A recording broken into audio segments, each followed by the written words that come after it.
Today we're gonna be hitting chest, biceps, and a little bit of side delts. The usual.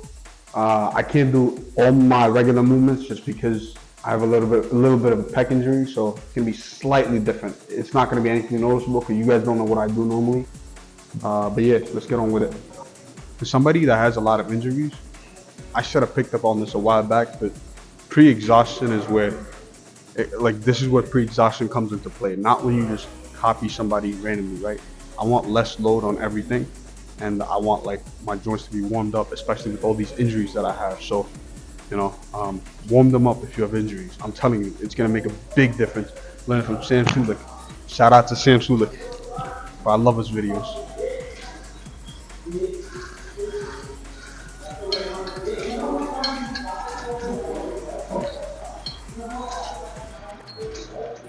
Side. 5 minutes will never hurt you. Trust me. You'd rather take away 5 minutes from each workout to warm up than you would take away months on end from an injury, right? Warming up is really useful, and 5 minutes is nothing. So I'm gonna move on.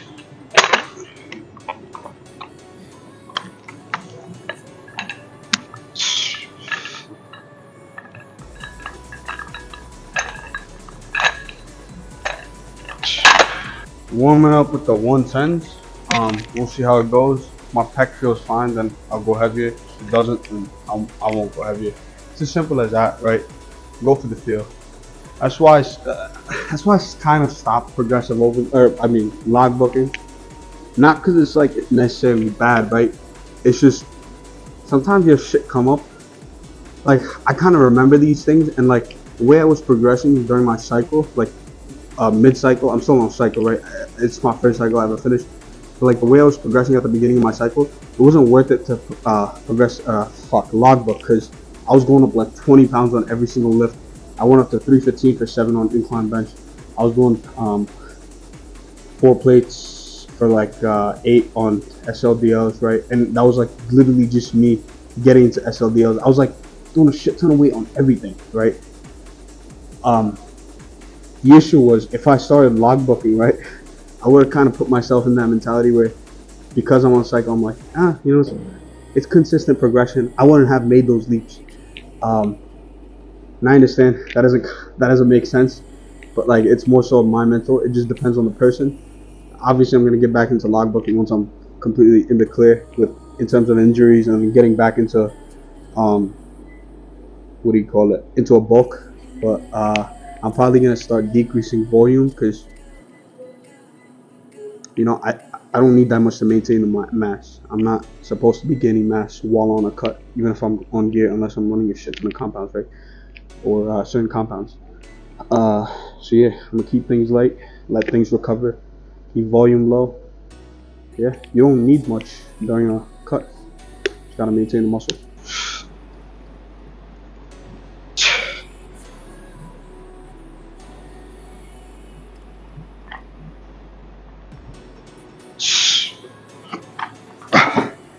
Fucking hell. That shit did not feel good.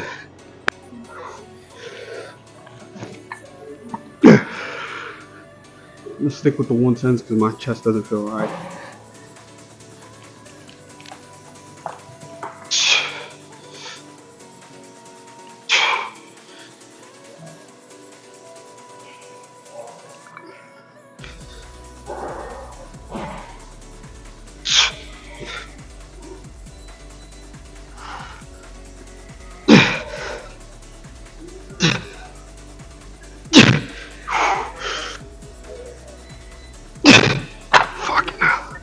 Bro, my chest does not feel alright.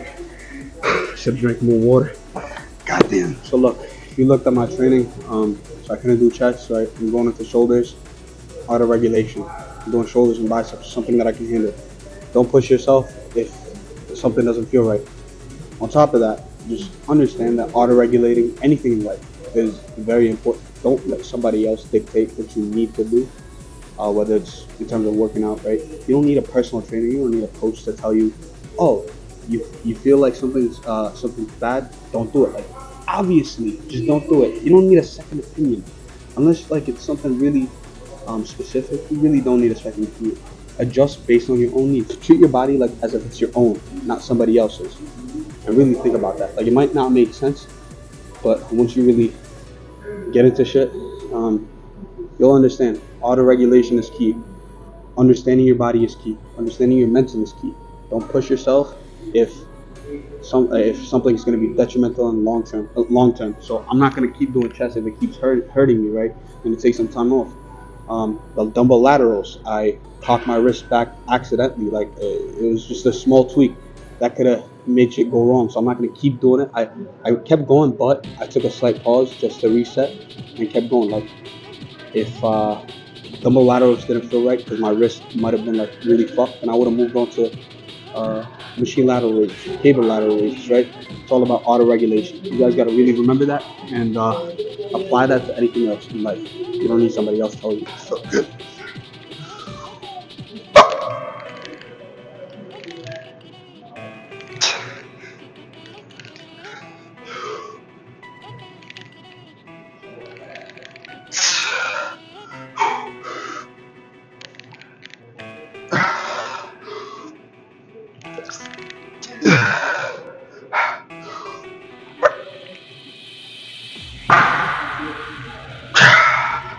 Control these reps.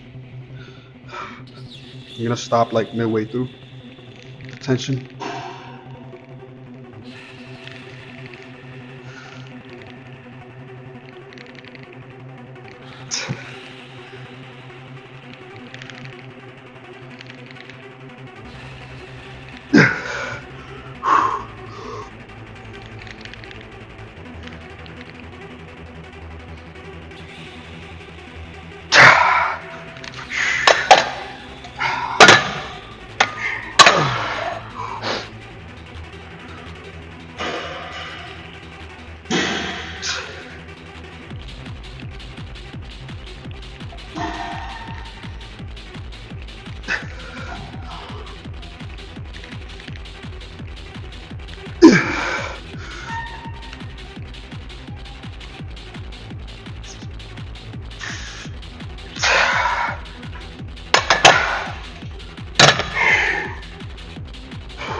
Gonna move on to biceps. Just simple bicep curls.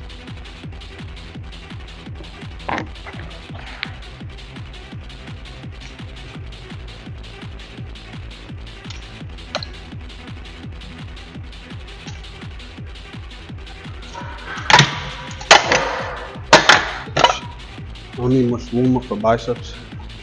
Kind of got a little bit of warm up from holding on things. Dumbbell lateral raises. Just sound funny, but you know.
Piece of contraption.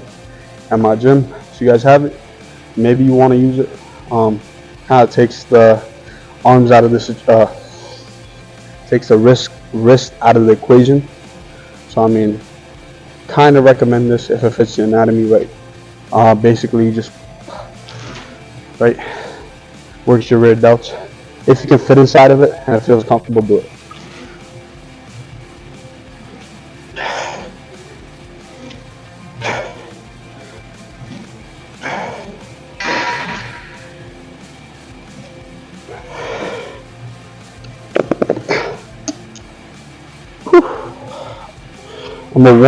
This was the first warm up.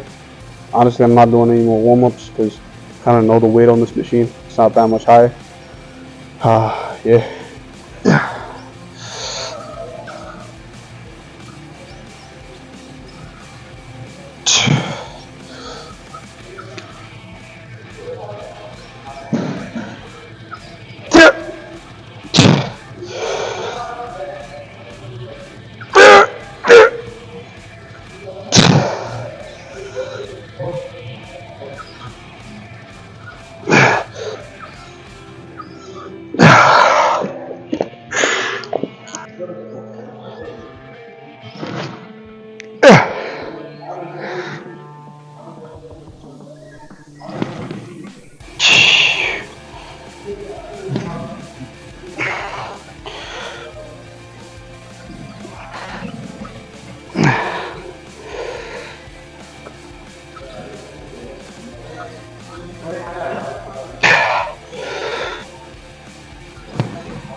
I'm not connecting well with this movement.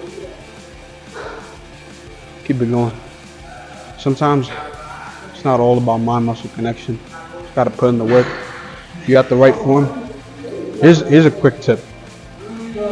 While you're warming up, if you feel the muscle being worked, continue with that exercise. Don't just drop it because you went to heavier loads and you couldn't feel it. You should feel some degree of tension, but regardless, you're not always gonna have that mind muscle connection. Some days you won't, and certain weights you won't. You're not adjusted. Your central nervous system is adjusting to the weight, so it's kind of gonna lose that sort of sensation. So don't always rely on it, but it's a good marker to have to know that you're training the right muscle, right? Like regardless, even if I didn't feel it, if I did this, what the fuck was being worked? Think about that. But my chest, my tricep, bicep, no, my back. And what's part of the back? The rear delts. So.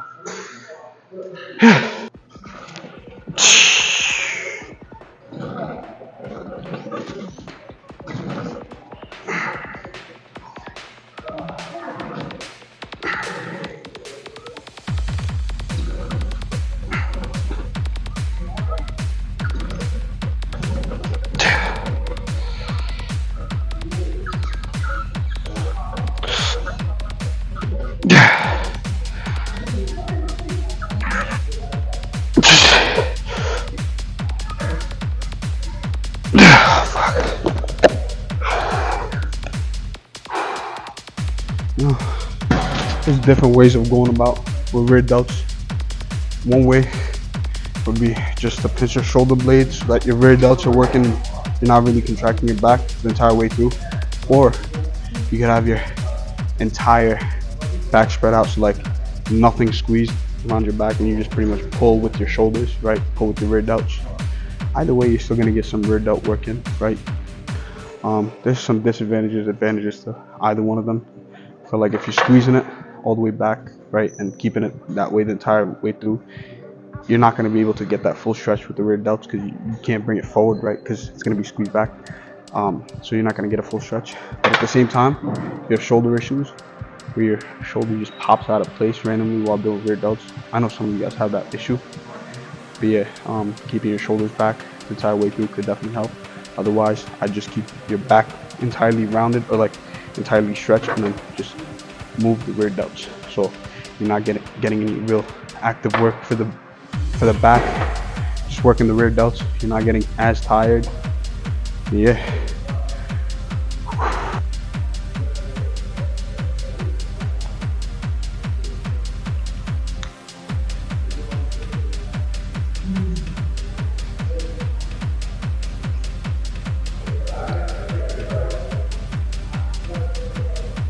Warming up.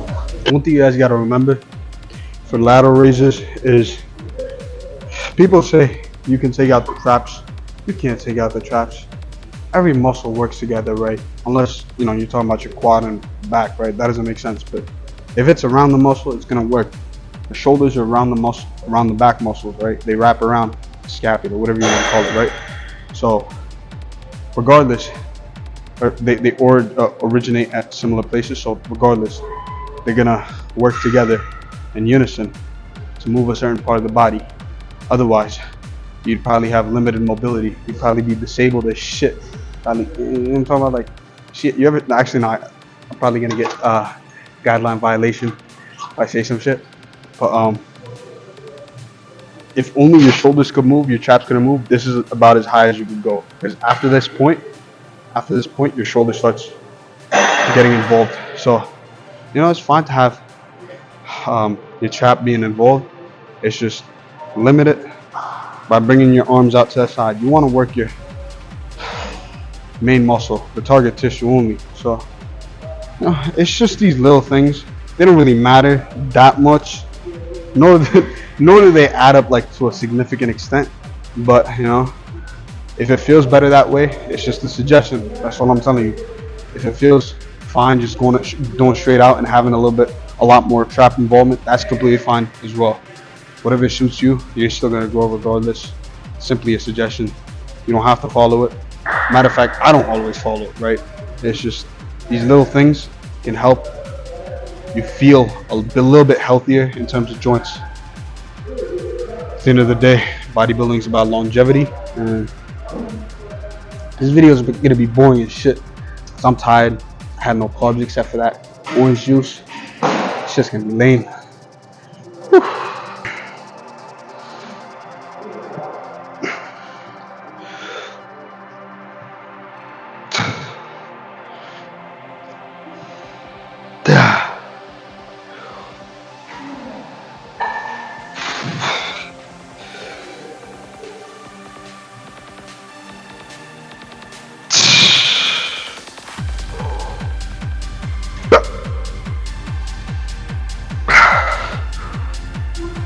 I'm gonna go a lot higher reps. Next time, probably drop down to 30 kilograms. I'm so tired.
I like going really heavy on these.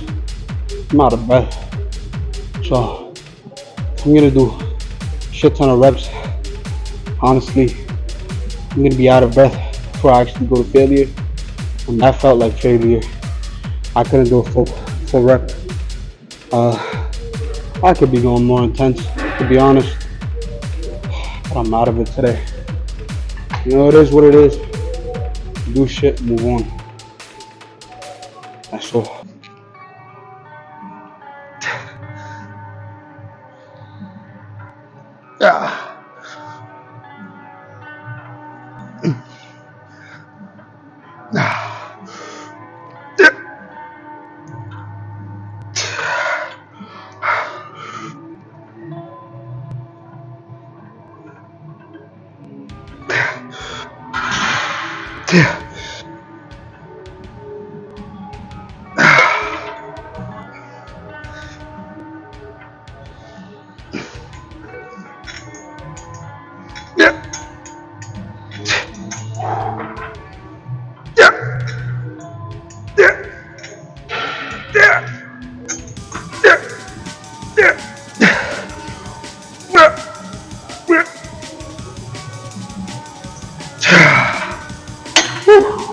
So I know, everybody has their side of the controversy in terms of training, what gear they might want to use, right? But like, even if you don't agree with Victor Black, like on all cases, just take this for example. It says high intensity training and Nandrolone only cycle versus high volume training, primobolan and debulk cycle. What's the difference here? There's no difference. They look pretty similar in terms of muscle maturity, amount of mass they have, right? How grainy, dry they are. And he makes another post. High intensity training versus high volume training. I'm not saying training isn't important. It's just you see the differences here, right? There's almost no differences. It's just up to your preference.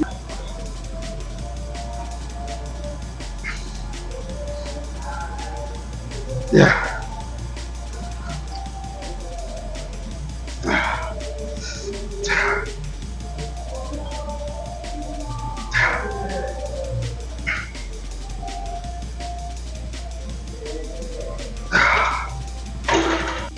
To finish off the rear delts, this rear delt fly. Use the cuffs if you have any wrist issues or whatever, or just in general, to take out the wrist out of the equation.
Bro, the workouts recently, they're gonna be shit. That's all I gotta say. Like, honestly, I don't know. It's like I just gotta put my head down, keep pushing.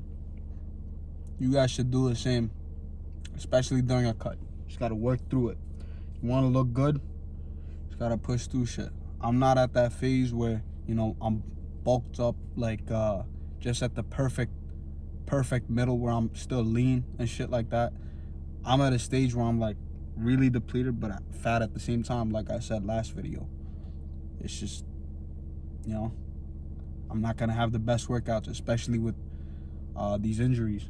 So I'm not gonna apologize, but like, the content isn't gonna look like it has that much effort in terms of the content itself. Ishrak, who's doing all the editing and shit, good amount of effort goes into that. But as for what I do, is not gonna be that much of it. Not until like I start really feeding myself. And I'm not eating that little, but it's like it's half of what I ate during my bulk, or less than half of what I ate during my bulk. So expect low energy, especially with the amount of workload I have right now in college. Yeah, I'm gonna play another South Park clip. Gonna drink a Fairlife right now. Don't miss the anabolic window. That shit is not real, but still, get your protein in. Easy to get your protein in if you just think of it that way. You know what I mean? Because people set it off to like 2 a.m. They're like, oh, I gotta eat 150 grams of protein.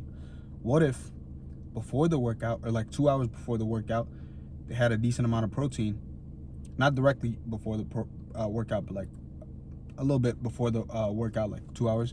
They have a decent amount of protein, and then right after, directly after, I'm talking like literally getting in the car, they have a good amount of protein. They're not gonna run into that issue constantly. So, you know, if you're struggling with that, sort of put yourself into these situations where you're tricking yourself into thinking you're not gonna grow if you don't do it within a certain time period. It's not necessarily accurate, but you know, it just helps. Psychological tricks. Yeah. Cue the South Park clip. Need $40. Okay, why don't you go ahead and take a seat, Kyle?